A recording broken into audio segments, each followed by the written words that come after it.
Welcome back. In the previous lecture, we just derived the expression or the condition under which a film becomes spontaneously unstable based on attractive van der Waals interaction, and we obtained the condition that so this is the characteristic equation which we obtained, and from that if we consider the interface effective interface potential to be made up of only the van der Waals interaction, which is the major part that is causing the destabilization, we can see that the only condition under which the film can become unstable is only when the effective Hamarkar constant is positive. The other important features that we observed is that firstly, surface tension, we have been arguing qualitatively that it has a stabilizing role, and you can see from the expression very clearly now that this term is always going to be negative. So, trying to make omega negative, and surface tension is associated with this particular term. So, this shows that for an intact film, surface tension always has a stabilizing influence. The second term, of course, you can see that the only possible destabilizing term is the first term, which is to which the Hamarkar constant is associated, and depending on the sign of the Hamarkar constant, whether it is positive or negative, you can potentially have a stability or instability. So, in the event that Hamarkar constant is also negative, the effective Hamarkar constant is also negative, then you have first term is negative because this multiplies H0 to the power 4 is always going to be positive. H0 is a positive film thickness, it is a physical number. K square, we have already argued that it is going to be always positive irrespective of whether k is positive or negative. So, in that case both the terms are negative, so omega is going to be negative. The other important aspect is that we find that there is a prefactor, and which is H0 divided by 3 mu, which contains the viscosity, the effects of the viscosity of the film. Mu is always positive. So, this prefactor can never influence the sign of omega, but what it can do is it can influence the magnitude of omega inversely. So, higher viscosity, lower will be the magnitude of omega, and after all the growth is going to be determined, or growth of the fluctuation is going to be determined by e to the power omega t. So, what it implies that a higher viscosity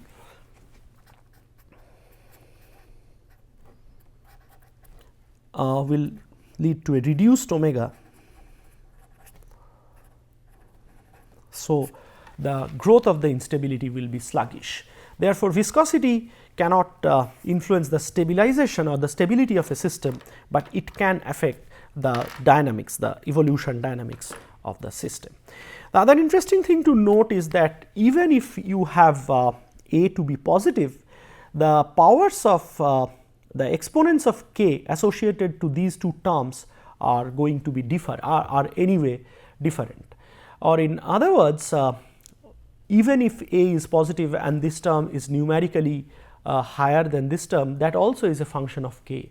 So, for higher k's, for example, okay, so for higher wave number, what might happen that even if you have A is positive, the second term might be higher than the first term. So, there might be a limit on the magnitude of k up to which the instability can be manifested. So, higher wave, in other words, what it physically implies that the higher wave number oscillation, or the we also know that k can be, k is the wave number,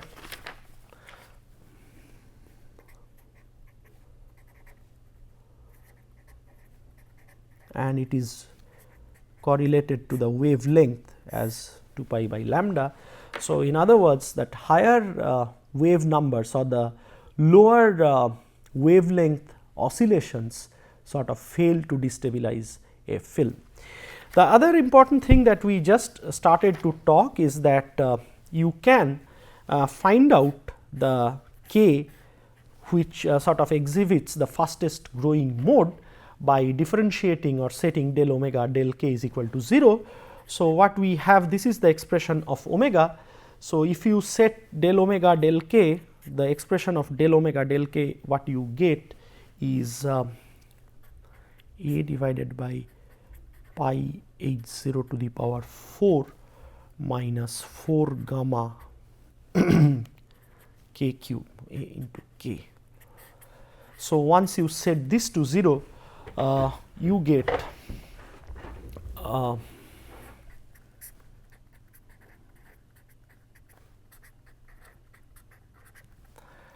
or k turns out to be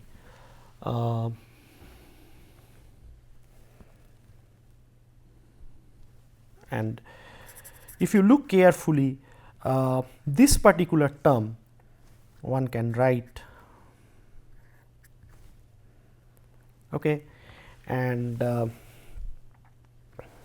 so one can all we have done is we have multiplied and divided this term by 2, and what you get here, if you remember carefully, this is the expression of minus phi h 0. So, what you get is you cancel this 2 with this 2 gamma k square is equal to minus phi h 0. Therefore, so this corresponds to k m, the fastest growing mode. This turns out to be minus phi h 0 by 2 gamma under root of that, and what we already have, k m corresponds to 2 pi by lambda m. Therefore, 2 pi by lambda m is equal to minus phi h 0 divided by 2 gamma raised to the power half, which gives us lambda m square is equal to 8 pi square gamma divided by phi h 0. You can just do the numericals yourself and you will be able to get it. Now, phi h 0 is scales as h 0 to the power minus 4. So, if you plug this in, what you will get, that lambda m square scales as h 0 to the power 4, or lambda m scales as h 0 square. Now, this is really important because in actual experiments you can measure lambda m. Okay.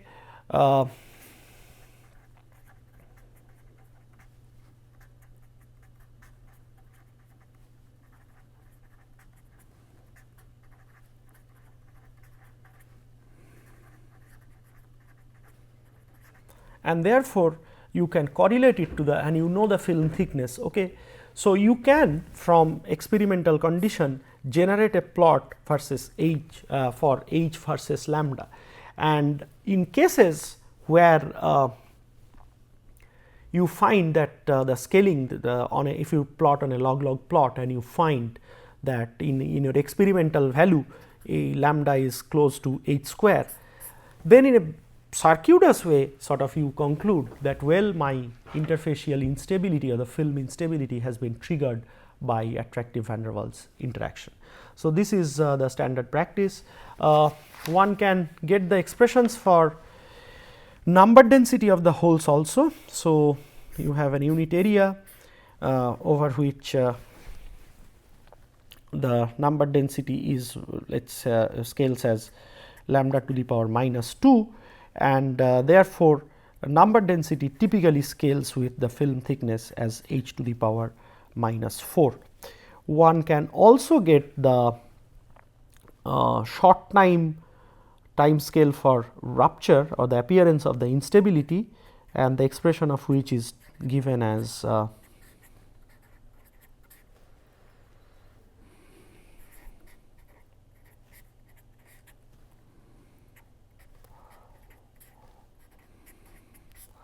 there is no need to go into the detailed derivation, but this gives you an idea about when your first holes or the film is going to rupture and your holes are going to appear.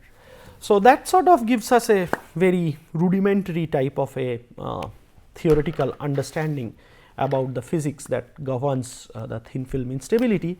So, what lambda gives you is that you had taken a flat film, the undulations grow, and this is what lambda stands for. So, this sort of gives you a 2D or a sort of a line profile of how your unstable structures are going to look at, but it can never give you the linear stability analysis can never give you the full-fledged 3D morphology of how the things are going to look, which can be achieved by higher order or more complicated 3-dimensional numerical simulations. And Professor Ashutosh Sharma's group at IIT Kanpur is extremely active on this particular area. In fact, they were the first one in 1998 to show or come up with a full-fledged 3-dimensional numerical analysis to predict the precise morphology. The biggest advantage has been that once you have 3D predictions or 3D simulations, these results or predicted morphologies can be directly compared with experimental findings. So, the progress in this field has been significant with both experimental findings and results, simulated results sort of coming parallelly. In some cases they do match, in some cases they do not match.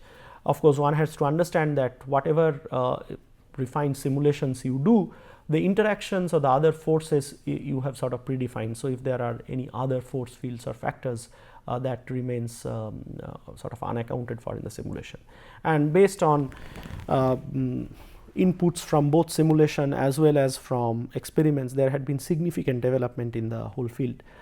We will focus, we will not go into that detailed complicated mathematical stuff, but we will focus more into the qualitative aspects of thin film dewetting, particularly the morphological evolution. And another important thing we will discuss is the role of viscoelasticity, because don't forget one thing, that the way the governing equation has been written, the form of the Navier-Stokes equation we have taken, we have used a simple viscosity mu, which implies that it has been modeled as a Newtonian fluid.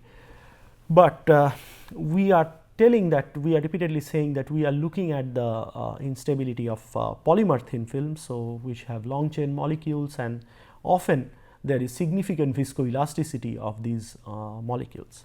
So, there has been simulations which have considered the effect of viscoelasticity, the appropriate rheological effects have been considered, and there has been significant progress, but those are all research level topics, and I really do not want to dump you with all that which is happening. So, these most of these simulations with viscoelasticity have come in the last 2-3 years. But if you look at the effect of viscoelasticity in experiments, they are more pronounced and rather easy to detect. So, subsequent part of this class we will spend on looking at the evolution sequence and also the roles of critical roles of viscoelasticity and other parameters. Because one thing you have to understand, that if you look into what we have done so far with this apparently complicated but in reality very simple mathematics, is we have just looked into the condition at which or under which the film ruptures. But we have already seen in the video that even beyond the film rupturing, there is some subsequent morphological evolution, and the final morphology of a dewetted film does not really comprise of holes only.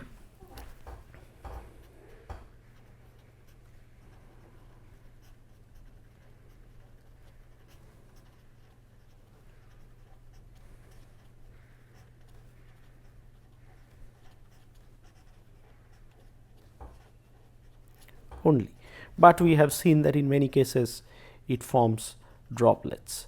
So, we will see how this subsequent transformation takes place now onwards. So, we start off our pick up the thread again by looking at the video we have been seeing for a while now. So, let us get back to the real paradigm of experiment. So, what you have done, you have taken a flat substrate, flat defect free substrate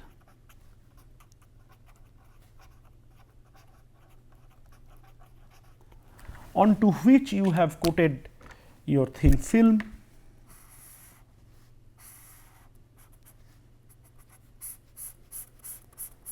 By any of the standard coating techniques. So, let us say this is linear chain polymer like polystyrene. Dewetting of polystyrene is the most well investigated model system.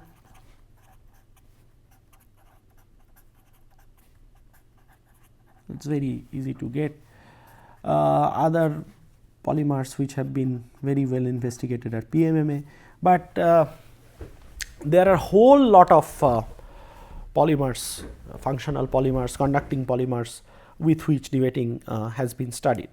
So, the theoretical understanding or theoretical foundations as well as the experimental protocol remains roughly the same.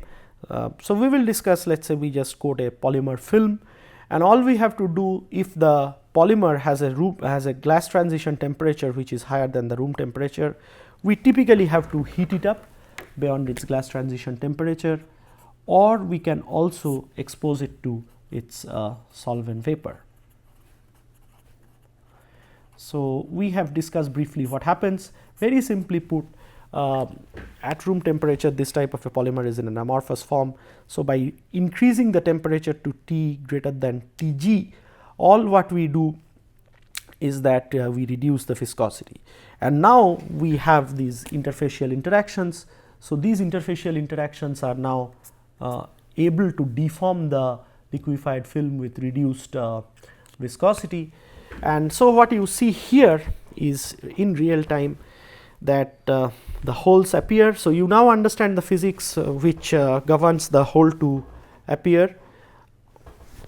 You now understand. So, this is the film. All we are doing is under a microscope, we are just heating it up and you see the holes appear. So, you now understand the physics that leads to the appearance of the holes, and they grow further. So, there is a, and at the late stage what you see is that final morphology comprises of formation of drops. So, interestingly, though your instability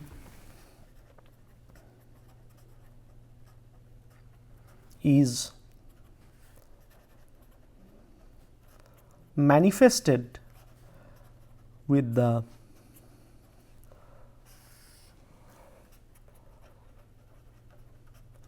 formation of holes,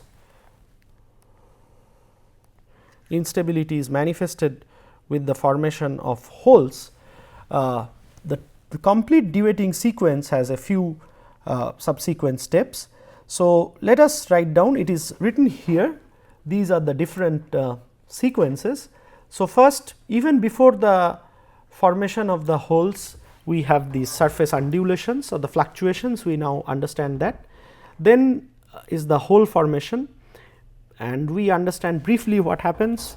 The interfacial attractive van der Waals interaction overcomes the stabilizing influence of surface tension, resulting in the growth of the amplitude of the surface fluctuations. So, just write down the keyword. So, first we have surface fluctuations,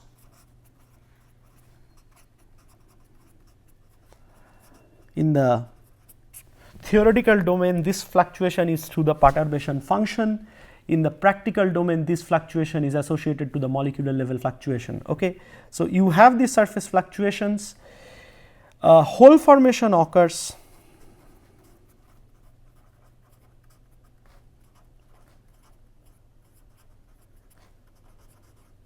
when the interfacial van der Waals attractive interaction overcomes the stabilizing influence of surface tension,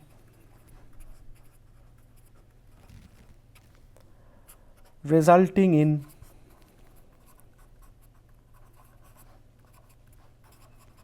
amplification,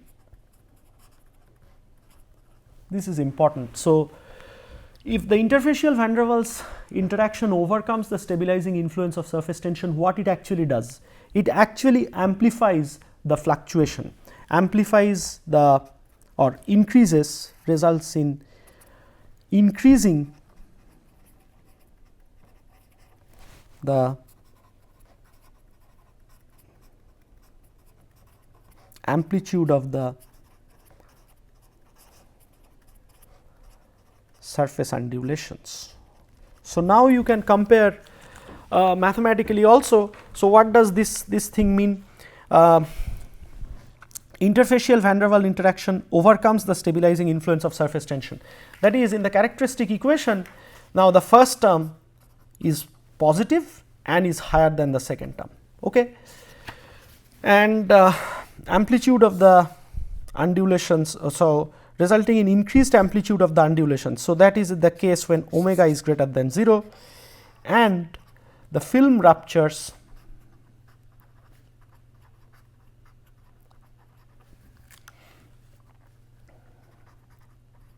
when the growing amplitude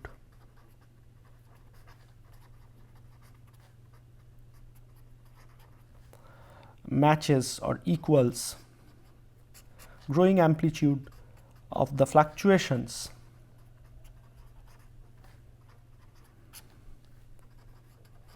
match the film thickness.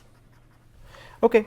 So, this is the step up to which we have understood through our linear stability analysis, the condition under which the film becomes unstable or it ruptures. But then, so this results to hole formation.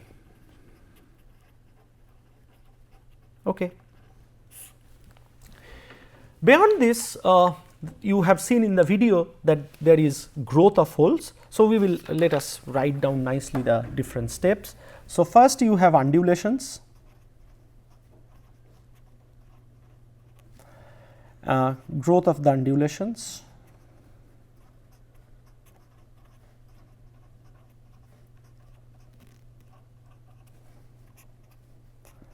hole formation,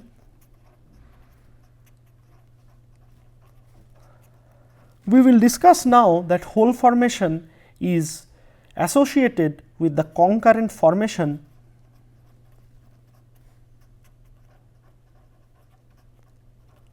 of what is known as rims.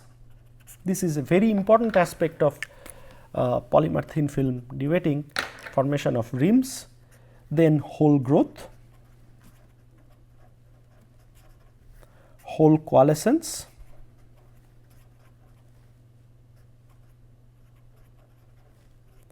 and late stage dewetting.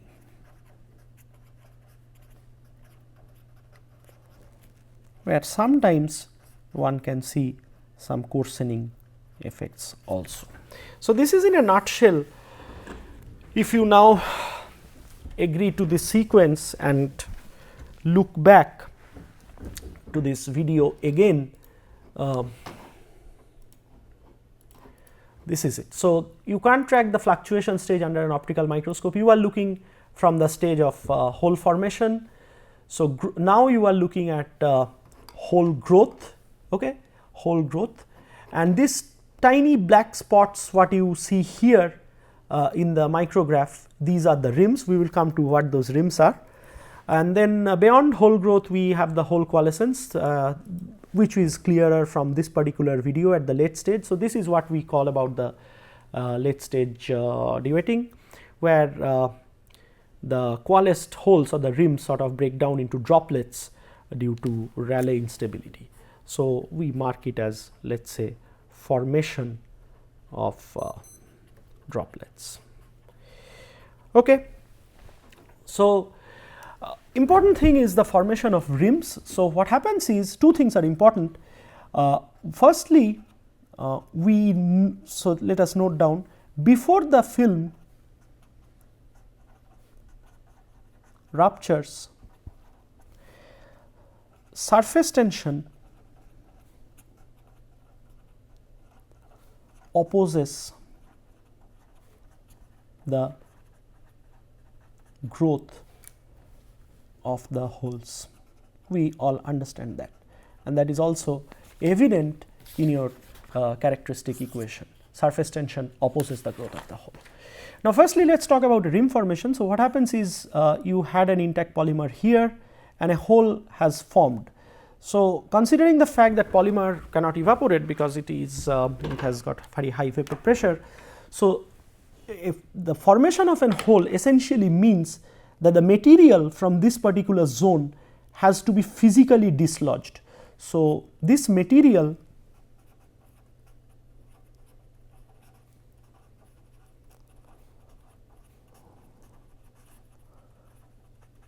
physically dislodged. Okay. And how it is dislodged? This is by diffusion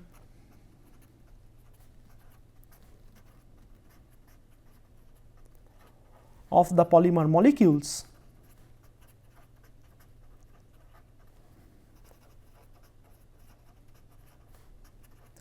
to other intact parts of the film. Now, typically what happens is these are long chain molecules. So, anyway the diffusivity is low. So, what happens is there is a mismatch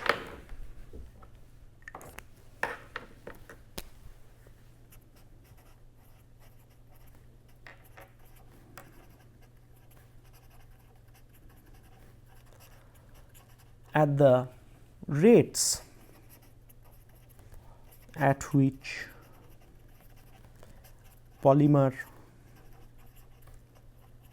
is dislodged from the substrate and the rate at which it gets redistributed to other intact parts of the film. Okay. So, this we will come back a little later, forget about that. So, we understand under what condition a hole forms, but one has to understand that a formation of a hole. So, this was an intact film. So, this a hole forms here. So, the hole can form or associated with the hole formation this material, because we all are chemical engineers. So, we understand that mass has to be preserved. So, what happens to the material that was present where a hole is appearing? So, this material has to sort of gets redistributed to other intact parts of the film. So, it gets redistributed to other intact of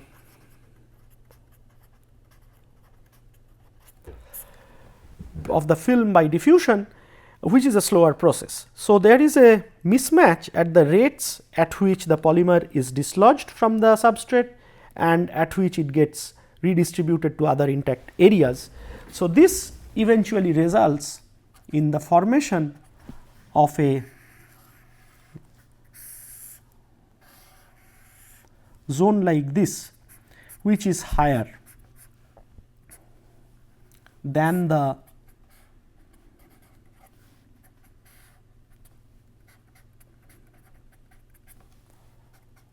mean film thickness. So, this is what is known as a rim.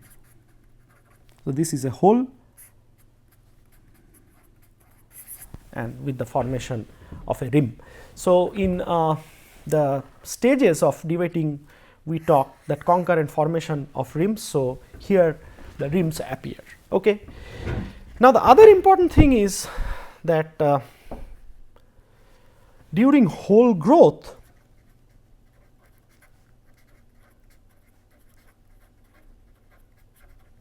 what happens is hole growth is associated with retraction. It is associated with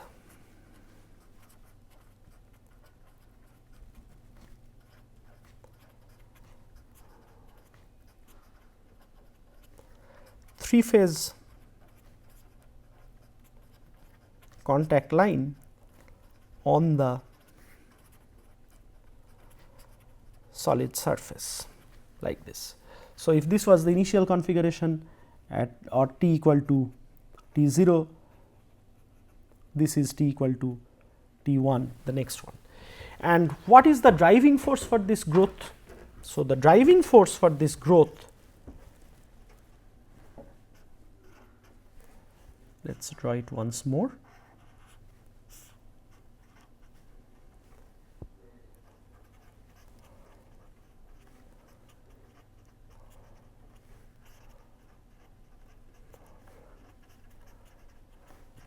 Holes is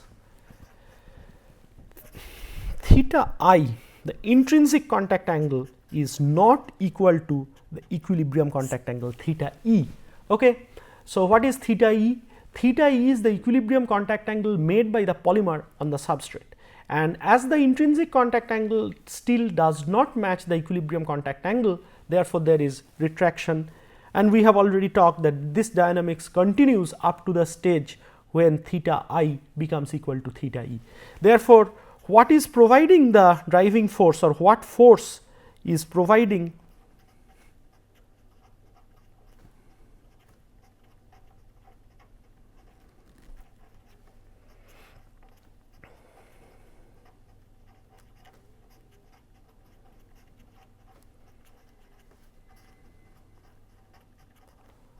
growth of the holes?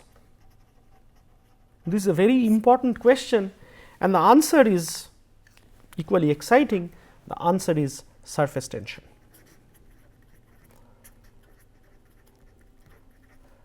So, surface tension essentially undergoes a role reversal.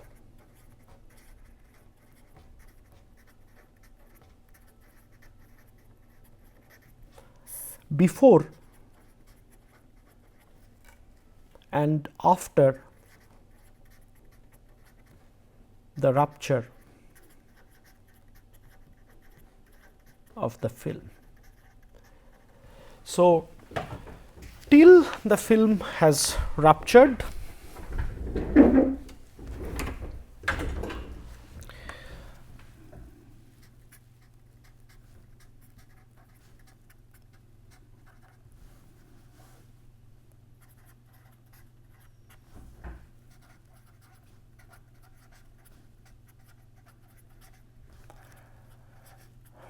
surface tension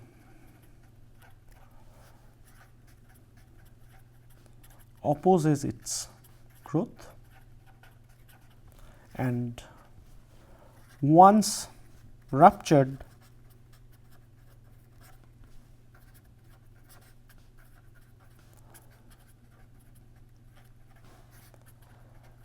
favors the opening of the hole.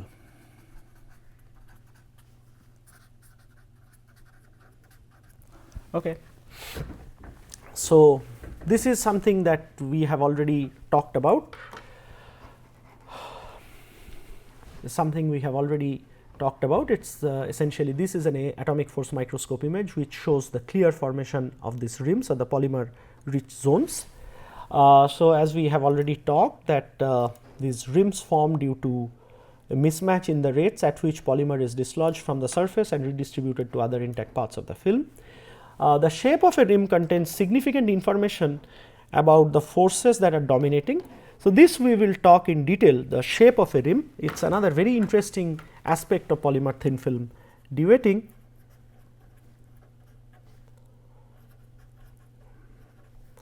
Which we will talk while discussing the effect of viscoelasticity shortly, maybe in this lecture or maybe in the subsequent lecture. So, this is how it grows in a nutshell. So, appearance of holes, growth of holes. Then what happens is, as the holes, so there is certainly not going to be the formation of only one hole, as you saw in the video. There are many holes that appear together. So, the growing holes, what happens is, so you have holes here, you have holes here. So, each of the hole is growing. So, each of the hole has a rim which is also growing. So, beyond a stage, because of the growth of adjacent holes, so the rims of these holes or adjacent holes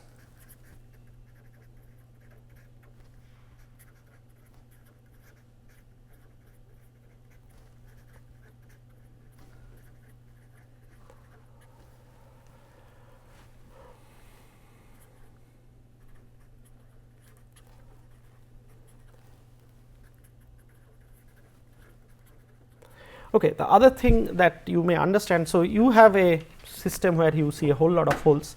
Typically, the lambda that you have calculated from your linear stability analysis roughly or grossly gives an idea about the center to center distance of the holes. So, in an experiment, in principle, you can take a snapshot, you can measure the center to center distance for many number of holes and can do an average and see whether it matches the predicted values from linear stability analysis. Anyway, so you have these holes, the holes grow, and eventually the rims of the advancing holes sort of start or overlap or sort of merge with each other, eventually resulting in this type of a morphology, which resembles the polymer ribbons, or this what is known as, so subsequent to hole coalescence due to hole growth or coalescence of adjacent holes, you have what is known as the ribbon formation.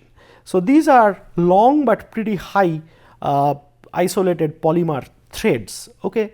And as we have also seen in this particular video, now this will make sense to you.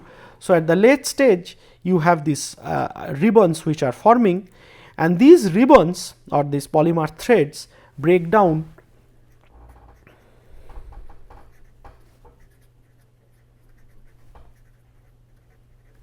due to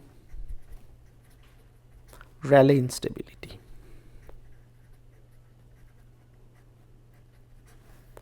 Forming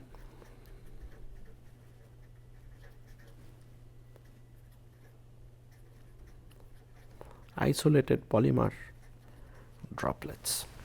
Okay.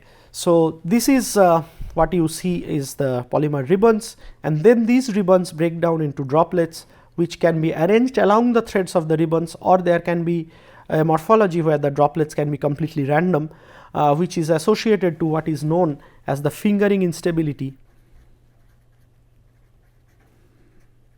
or not associated. In case there is fingering instability along the rim during hole growth,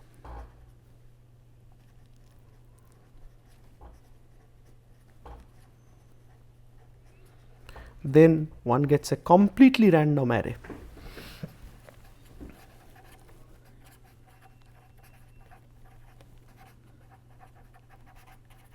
of the holes. Okay. If else, if there is no fingering instability,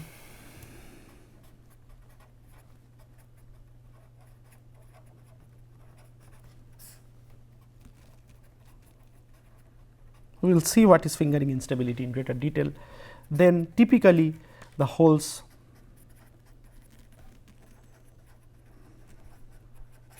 arranged along the polymer threads. Okay. So, this is a very typical configuration which was first seen by Gunther Reiter in 1992. So, you have the hole coalescence, the adjacent holes grow, they coalesce resulting in the ribbon formation stage, and these ribbons eventually break down into isolated droplets due to Rayleigh instability. Part of it you can also see in this particular movie. So, these are the polymer threads or the ribbons what you have. Some of them have already broken down. This is captured from an intermediate stage, I would say, in our lab by my students, and what you can see very clearly is that with time some of the threads, you track any one of the threads, for example, let us say you track this one, you can see that it sort of breaks down. See here, you see these two necks occurring, and this necking is due to the Rayleigh instability and resulting in final droplets. Here is a situation where it is more of a random droplet array, not as well organized as this one. So, there can be a the situation where you have possible rim instability or the fingering instability in a rim, which you can see in this particular video. Sorry, it is not working this movie, but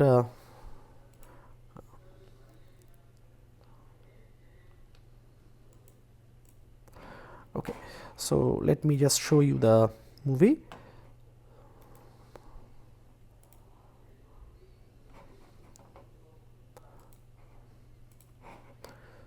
So, here you can see that a hole is growing, and the growing hole, the growth of the hole is sort of not uniform, but it sort of shows some fingering instability along the periphery of the hole, and as the hole grows it sort of leaves behind some droplets. So, this is a very interesting movie.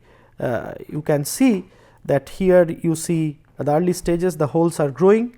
So, ideally the way we have discussed that hole should grow nicely, circular hole, the growth should be circular, but in certain cases, particularly fingering instability as this is known,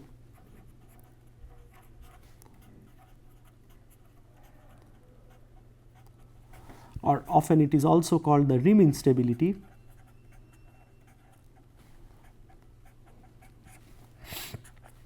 occurs. This is still under investigation. So, people are still speculating what exactly leads to these two distinct morphological evolution sequences. So, hole growth can be associated, can be without any rim instability. In that case, one gets to the stage of ribbon formation,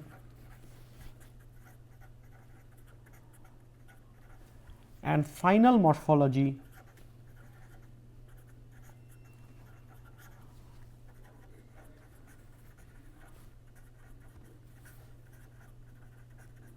comprises of droplets arranged along the threads of the ribbons. Okay. So, your final morphology in this case is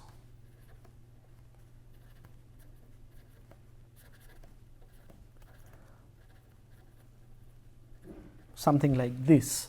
Okay. So, you essentially what you can conclude by looking at the structure that you had, let us say,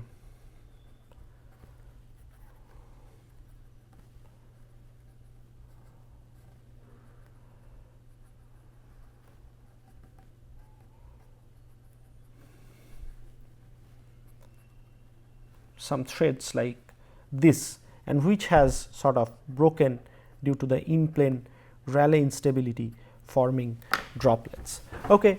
So, this is the situation where the hole growth is not associated with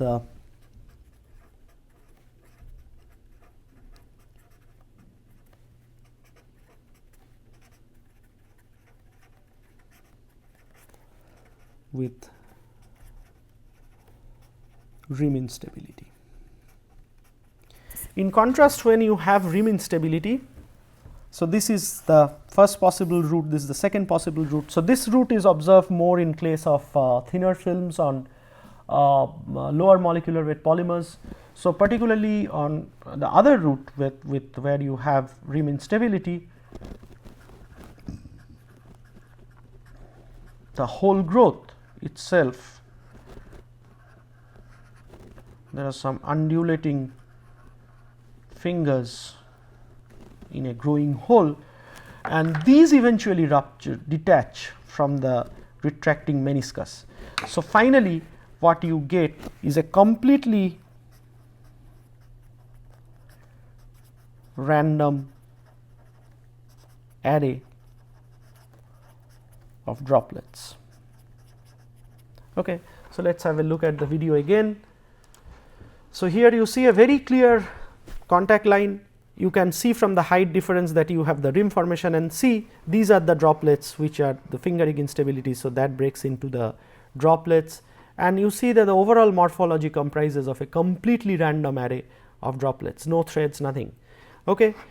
So, that is the key difference when you have a rim instability and you do not have a rim instability. So, this is if you have a rim instability or fingering instability, this is the likely morphology to get. You get a completely random array of the droplets. In contrast, in cases where there is no rim instability, it is likely that your droplets will be arranged like this. So, this is the dewetting sequence we have already talked about, and other mysteries include that the mechanism that we have suggested is for a spontaneous instability, which is available or possible only in case of a thermodynamically unstable film, but there can be issues where one sort of can see dewetting in thicker films also, which is primarily due to what is known as heterogeneous nucleation. So, you have some surface defects or microcavities on the surface where the local film thickness might not be, so where the film may not be uniform and it can preferentially rupture. So, during the spin coating phase itself, for example, it can rupture, or even after it is coated. So, what happens is a heterogeneity essentially acts as a zone where locally the film thickness is lower than the spinodal limit, particularly in a metastable film. So, you can have heterogeneous nucleation, but we are not going into that much amount of details. You can also have what is known as homogeneous or thermal nucleation, which is pretty prominent in case of metastable films. We talked about metastability. So, these are films, there is a critical thickness above which the film is thermally stable. So, above which the film is thermodynamically stable, I would say, I am sorry for that. So, what happens is that if your film thickness is close to the spinodal boundary. So, here is the spinodal boundary, we would say, which is Hc. Why spinodal boundary? Because if the film is thinner than Hc, it becomes spinodally unstable or thermodynamically unstable, or it should exhibit spontaneous instability. But often in a metastable film, you see a spinodal like dewetting even for thicker films. So, what happens is beyond Hc, or but very close to it, you have a film thickness which is beyond Hc, but then you have the surface undulations. So, as a part of these undulations, sometimes these undulations, since they are associated with a couple of nanometer amplitude, locally at certain locations the film thickness can drop below Hc, and then it just sort of follows the spinodal dewetting route. So, this is not a true nucleation, because you do not have to overcome any activation barrier, which is important for any heterogeneous nucleation, but it is more like a homogeneous nucleation, which is a unique case that happens. So, sometimes this regime is also known as the defect sensitive spinodal regime by Professor Sharma, but okay, let us not get into these very complex and complicated things. The other important thing that we need to discuss is that since we are talking about polymer melts, so there is a significant role of viscoelasticity and interfacial slippage.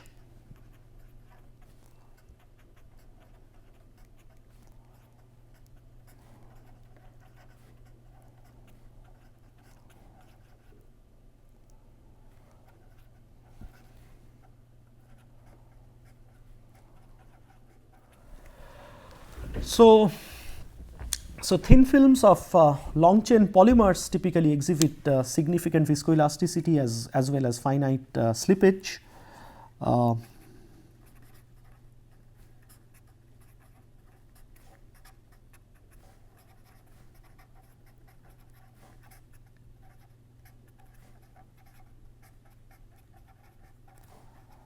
a smooth passive surface. The existence of slippage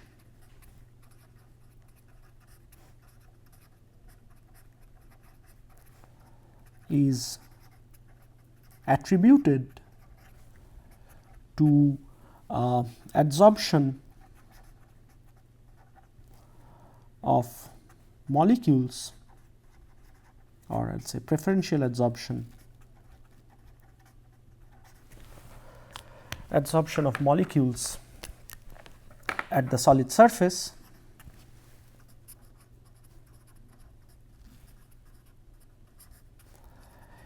the extent of slippage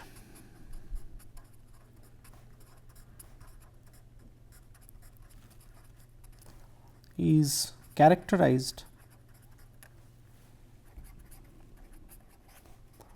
by a slip length B.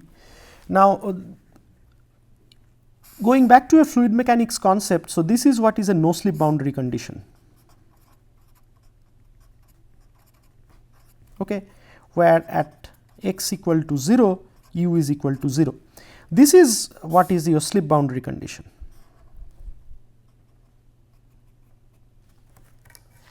So, at x equal to 0, u is not 0, but u is something finite, u is us. So, this is what is us, this is what is known as the slip velocity, and the extent of slippage is sort of identified or quantified in terms of this hydrodynamic extrapolation length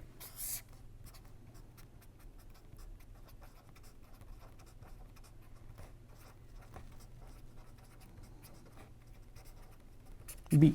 So, this is sort of the extent of slip. So, this is I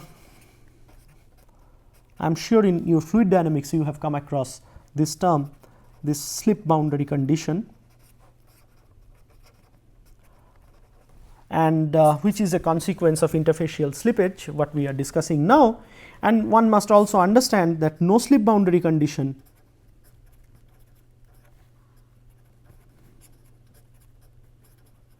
is a special case of the slip boundary condition. So, as B tends to 0, us is also equal to 0. Okay, so, this is what is slippage, which is very, very common, but it is often encountered in long chain molecules with polymers. Okay. And so, the extent of slippage even here is characterized by a length B, which can be calculated in terms of eta by xi, where eta is the liquid viscosity and this is the coefficient of friction. Okay. So,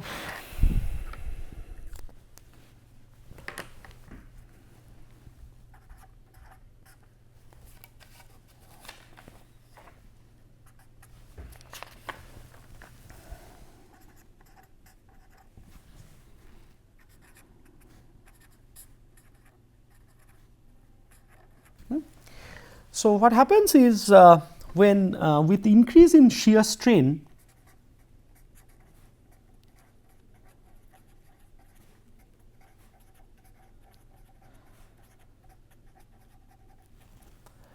the extent of disanglement of the surface adsorbed molecules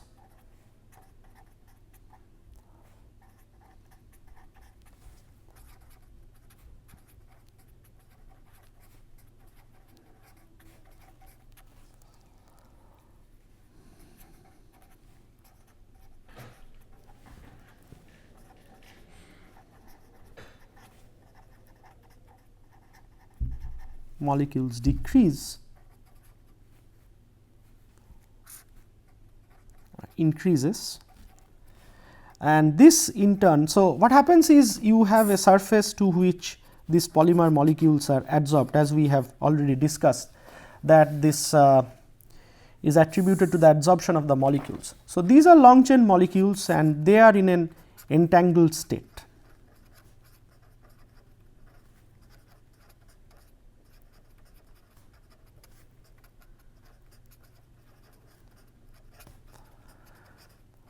So, as they are in an entangled state, So, what happens is with increase in shear strain, their level of entanglement reduces, or their extent of disentanglement increases, and this results in reduced interfacial friction.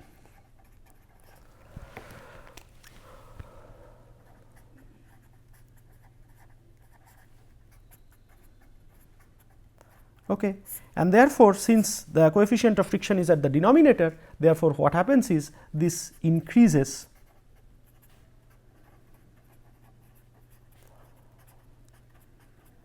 slippage. So, this is about slippage. We are running out of time in this particular class. So, we will stop here for this class. In the next class, we will get started with a little bit about the viscoelasticity, and then primarily what we will talk is how the signature of viscoelasticity and slippage alters the morphological dewetting pathway of a polymer thin film. And then we will move on to two more very interesting things, but we will very briefly touch upon them. One is the dewetting of a bilayer, polymer bilayer. So, instead of one interface, deformable interface, you now have two deformable interfaces. And the other important thing is that, well, this dewetting, spontaneous instability is perfectly fine for understanding the physics, but as we have told repeatedly that from the standpoint of a coating, this is disastrous. So, we will talk about some of the strategies which can be adopted to suppress this dewetting even in ultra thin films. Thank you.